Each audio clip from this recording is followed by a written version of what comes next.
and for 4 species of threatened and endangered fish, the black nose shiner, the black chin shiner, the banded killifish, and the Iowa darter. These are fish, small fish, listed by the state as in danger of going extinct. They are now using our lakes as refuges for these fish, and we're using populations here to eventually restock waters of Illinois with these 4 fish species.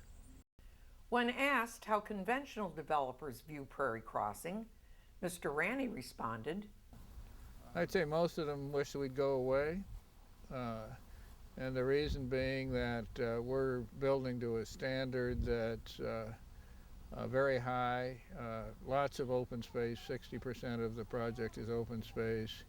We're now sort of the poster child for the Urban Land Institute and a lot of other people who, including primarily local government officials, who come here and look at it and think, yeah, something like this can happen. a feature common to nearly all conservation subdivisions is that land adjacent to the road frontage remains undeveloped. This provides a community with an open space viewshed along highways and further provides homeowners with open space vistas.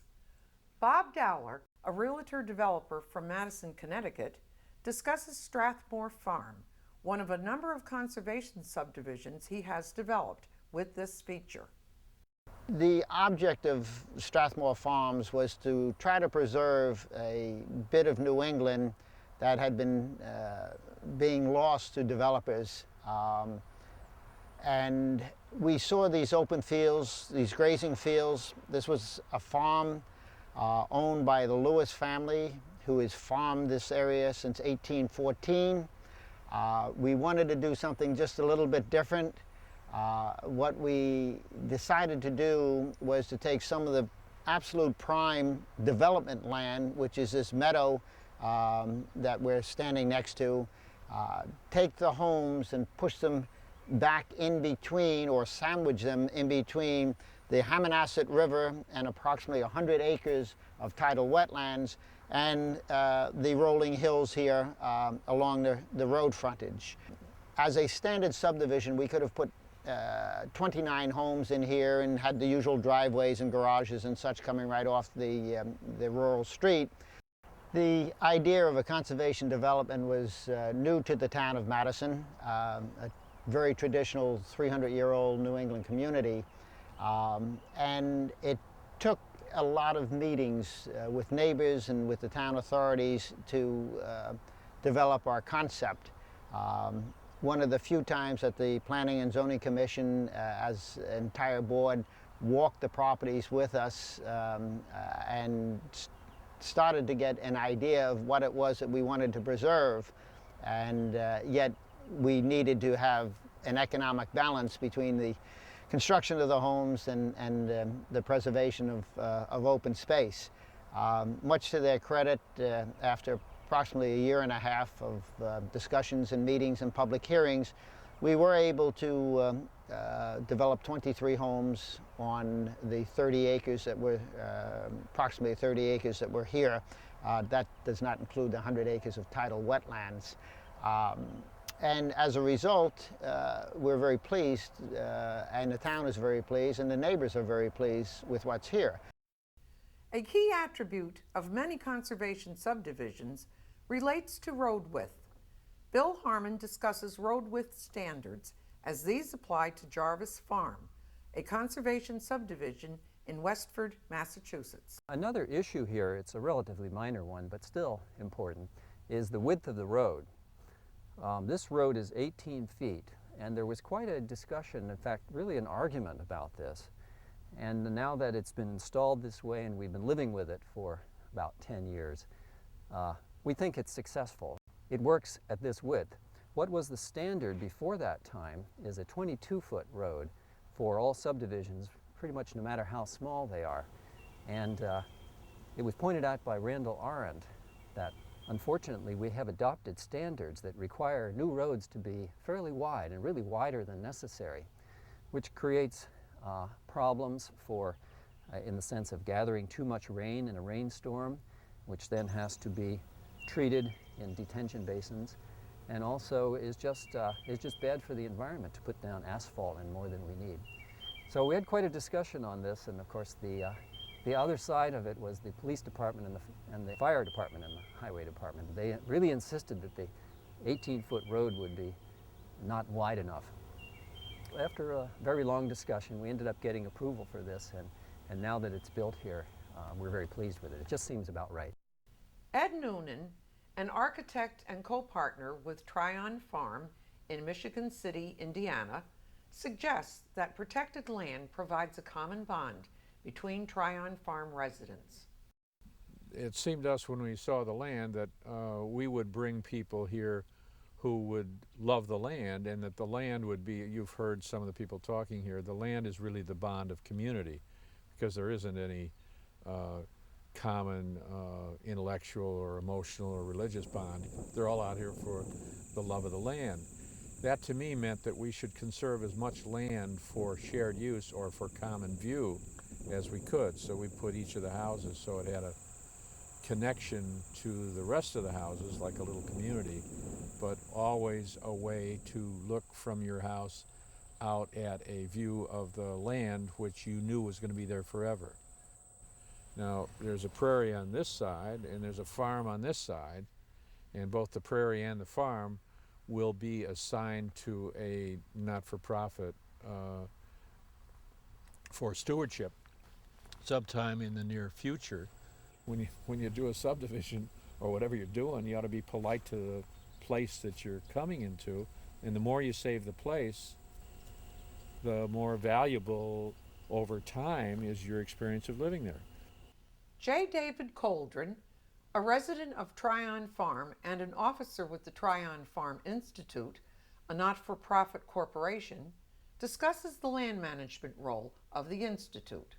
I'm also the vice president of the nonprofit Tryon Farm Institute, which is the body that's taking care of all the land that's not part of the condominium owner's property. So most of the wetlands and marshes and forests will be deeded over to the Institute for perpetuity to maintain, to improve, and to restore. And that's a big job we're taking very seriously. Meg Haller, a resident of Tryon Farm, who administers a community development corporation and also serves as the construction manager for Tryon Farm, discusses the relationship between affordable housing and conservation subdivision design. There's elements of the design, the placement of the houses, that you could replicate in a low-income environment. I'm not sure that we could surround those houses with 150 acres or 120 acres of open space.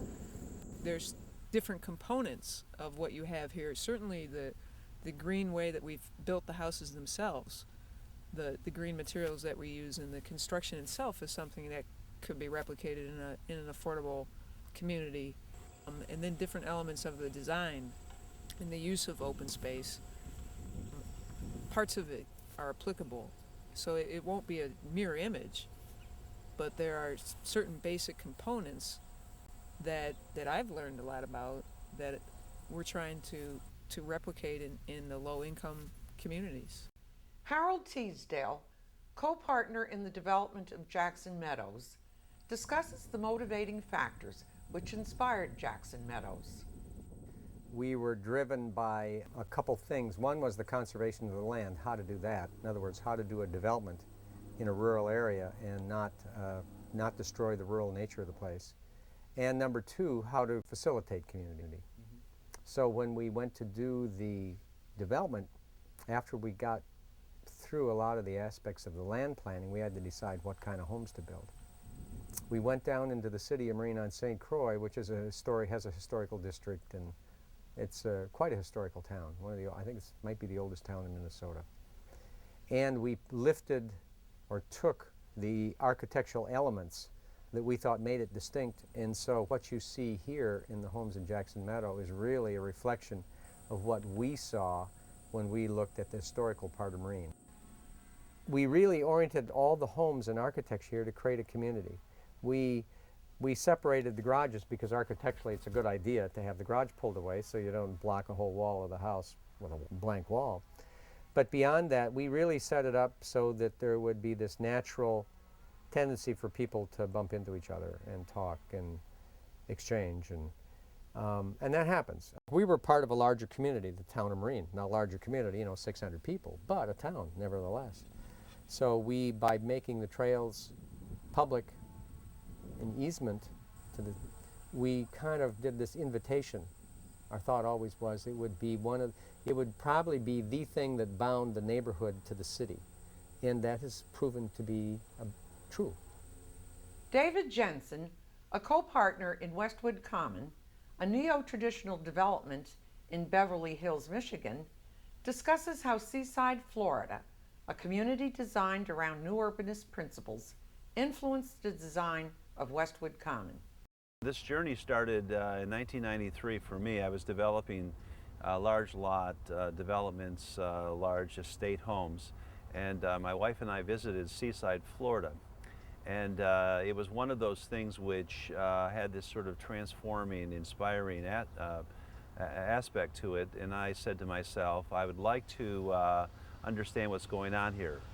I was raised in a traditional neighborhood. I lived on a front porch that engaged the street, such as the houses that you will see in this development. And it caused my curiosity to pause. And I would say at that moment, after that week of experience there, I've really never thought the same.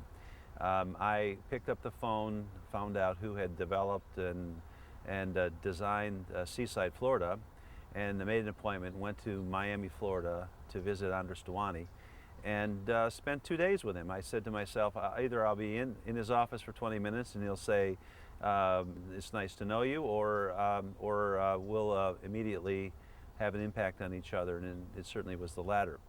And so this project has really been inspired by my visits to Seaside, Florida, my contact with Andres Duani, and also we were fortunate that there's a local designer connected to a movement called the neo-traditional or new urbanism, whose name is Bob Gibbs. Robert Gibbs was actually the designer of the streetscape here. We collaborated on this, and I guess the rest is history. We went from a 9-acre initial proposal to 17 acres, always with the idea of preserving the riverbed, the stream, and sort of protecting that, always with the idea that there's very little like this that's really built in America, which is a place to live and a place to go and recreate. And we have a mile of walking trails off the back, the area here that you can't really tell by looking at our street. It's a big surprise. People go down there and they wander through, and the kids play there, and it's safe, and it's a neighborhood. And as a result of it, it's sort of a market change or shift. So it really is quite a remarkable thing. Somehow the story of if you build it, they'll come. I think that's true to some extent. In another way, there's a lot of things going on here that are really quite magical. The fact that we have the Nature Conservancy or trail system and the river that runs through the back here, it's very picturesque. And then there's a thirst, I think, for people to return back to a time and place where they remembered, and that's really what this has done. For the developer, do the numbers.